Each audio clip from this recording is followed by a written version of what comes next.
हकी आवाज़ें पहुंची ऐसी दुनिया में। तो मैं ले आई इस मानवा का नया एपिसोड। अगर आपने अभी तक मेरे चैनल को सब्सक्राइब नहीं किया है तो प्लीज़ जल्दी से जाकर कर दीजिएगा। अगर आपको मेरी वीडियो अच्छी लगी तो इस पर कमेंट भी ज़रूर से कीजिएगा। तो बिना कोई देर किया मानवा स्टार्ट करते हैं। मानवा के स्टार्टिंग में हमें दो पर्सन दिखाया जाता है। एक पर्सन कहता है कि आप लोगों से मिलकर बहुत अच्छा लगा, आज से मैं आप लोगों की पढ़ाई की जिम्मेदारी उठाऊंगा। और दूसरा पर्सन कहता है कि और मैं आपकी डिसिप्लिन को संभालूंगा और मुझे उम्मीद है कि हम आगे अच्छे से रहेंगे। फिर सियन खड़े होकर कहती है, मैं मार्शियस, मेरा मतलब लॉर्ड मार्शियस की बेटी सियन हूँ, और आप लोगों के नाम क्या है? फिर वाइट हेयर पर्सन कहता है, मुझे माफ़ करना लेकिन हम अपनी कोई भी पर्सनल इन्फॉर्मेशन नहीं बता सकते। और फिर सियन कहती है, ओ अच्छा। और फिर वो पर्सन कहता है कि तो फिर अगर किसी की अब कोई सवाल नहीं है तो अब हम क्लास स्टार्ट करें। फिर सियन सोचती है, क्या क्लास? आखिर इस दुनिया में बच्चों को सिखाया क्या जाता है? क्यों ना मैं चेक करूं कि इस दुनिया में इन्हें सिखाया क्या जा रहा है। फिर लियोन हार्ट उसे अपनी कॉपी दिखाता है। फिर सियन सोचती है, फिर ये तो बहुत ईजी है, ये तो बस एक टेबल है। मुझे लगा ही था जहाँ से मैं आई हूँ वहाँ से ये ज़्यादा डिफरेंट नहीं है। फिर सियन अपनी बुक खोलती है और अपने मन में सोचती है, हाँ ये क्या चीज़ है, मुझे कोई आइडिया नहीं है ये क्या चीज़ है। आखिर एक ऑर्डिनरी बच्चा कितना स्मार्ट हो सकता है। फिर सियन अपने मन में सोचती है, क्योंकि ये मेरी दूसरी लाइफ है तो मुझे पूरा यकीन है कि मैं इस बार पूरी तरीके से बेवकूफ़ नहीं दिखूंगी। लेकिन मैं किसी को ये पता नहीं लगने दे सकती कि मैं बहुत ज़्यादा स्मार्ट हूँ, वरना इससे उल्टा असर होगा, इसलिए मुझे केयरफुली चलना पड़ेगा। फिर सियन कहती है, अहम टीचर, आज हम क्या करने वाले हैं? फिर सियन अपने मन में सोचती है, मैं लो प्रोफाइल रखूंगी और टीचर जो कहेंगे वही करूंगी, आधी चीज़ें भी करती तो भी चलेगा। फिर टीचर कहते हैं, देखा जाए तो ये आपकी पहली क्लास है लेडी सियन, तो हम फेरी टेल बुक से स्टार्ट करें। फिर सियन कहती है, ओके। और फिर टीचर कहते हैं, तो फिर चलो साथ में रीडिंग करते हैं। और अपने मन में सोचते हैं, ये कितनी ज़्यादा अडोरेबल है। फिर दूसरे वाले टीचर चिल्ला के बोलते हैं, और बेवकूफ़ी मत करो, हाउस मिरमोट की एक लेडी बस एक परियों की किताबें पढ़ रही, ये तो बिल्कुल समझ के बाहर है। फिर पहले वाले टीचर कहते हैं, लेकिन लेडी सियन बस अभी कंट्री साइड से आई है। फिर दूसरे टीचर कहते हैं, हाँ लेकिन अब वो हाउस मिरमोट की मेंबर है। फिर वो दोनों आपस में लड़ने लगते हैं और लियोन हार्ट भी अपना सिर हिलाता है। और फिर तब सियन कहती है, तो फिर अब हम करें क्या?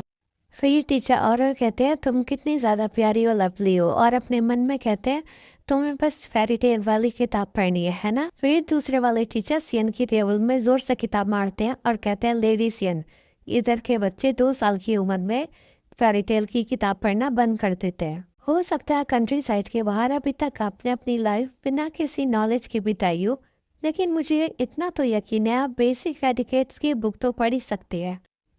फिर सियन अपने मन में कहती है, क्या बिना किसी नॉलेज के? आखिर वो मुझे इतनी नीची नजरों से कैसे देख सकते हैं? और फिर वो उन्हें कहती है, क्या मैं ये बुक पढूं? फिर हमें शाम का समय दिखाया जाता है। फिर टीचर सियन को देख के सोचते हैं, उफ, मुझे लगा था कि मैं किसी बड़े और नामी खानदान के वारिस को पढ़ाने वाला हूँ, पर लेकिन अब मुझे किसी ऐसे पुरानी वारिस की बेटी को पढ़ाने भेज दिया जिसकी अब कोई हैसियत ही नहीं है, और ऊपर से एक ऐसे अडॉप्टेड मास्क पहने हुए बच्चे को जिसका एक हफ्ता भी जिंदा रहना मुश्किल लग रहा है। फिर वो अपने मन में कहता है कि मैं एक स्कॉलर हूँ और मैं किसी एकेडमी से पढ़ा हूँ, लेकिन मैं इन लूजर्स को यहाँ सर्व करने नहीं आया हूँ। मैंने इस लड़की को हाई लेवल की एटिकेट बुक थमा दी है। मुझे शुरू से ही इसके हौसले पस्त करने पड़ेंगे ताकि ये मेरे सामने फ्यूचर में ज़्यादा उड़े नहीं।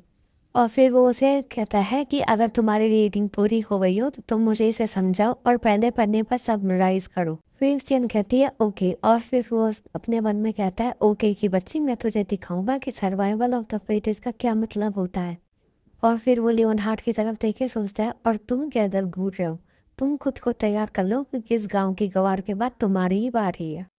फिर वो सियन की तरफ देख के सोचता है, देखा उसके पेन पकड़ने के तरीके में भी कोई क्लास नहीं है और ना ही उसके बैठने के तरीके में। फिर वो अपनी गाड़ी को देख के सोचता है, अब तक तो इसे रोनी सूरत बनाकर रो देना चाहिए था और कहना चाहिए था कि मुझे ये बिल्कुल भी नहीं आ रहा है।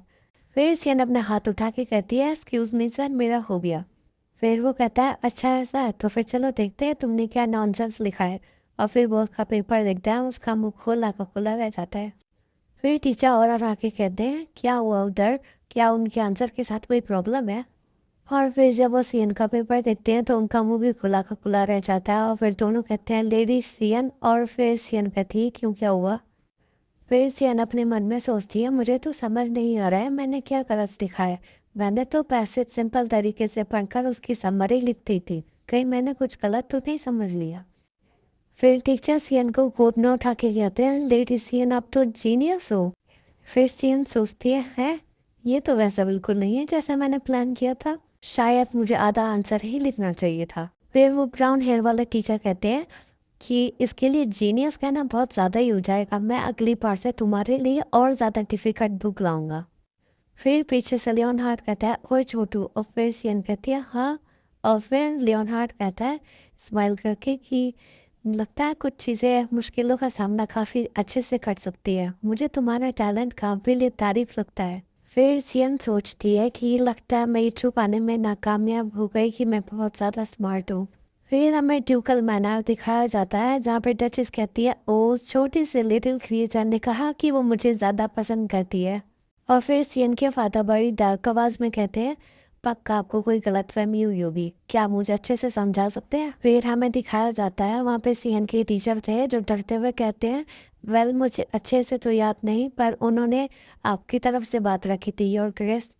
फिर डचेस सीएन के फादर को चढ़ाते हुए कहती है वो मेरी वजह से बहुत ज़्यादा परेशान हुई होगी, उसके फादर से भी ज़्यादा।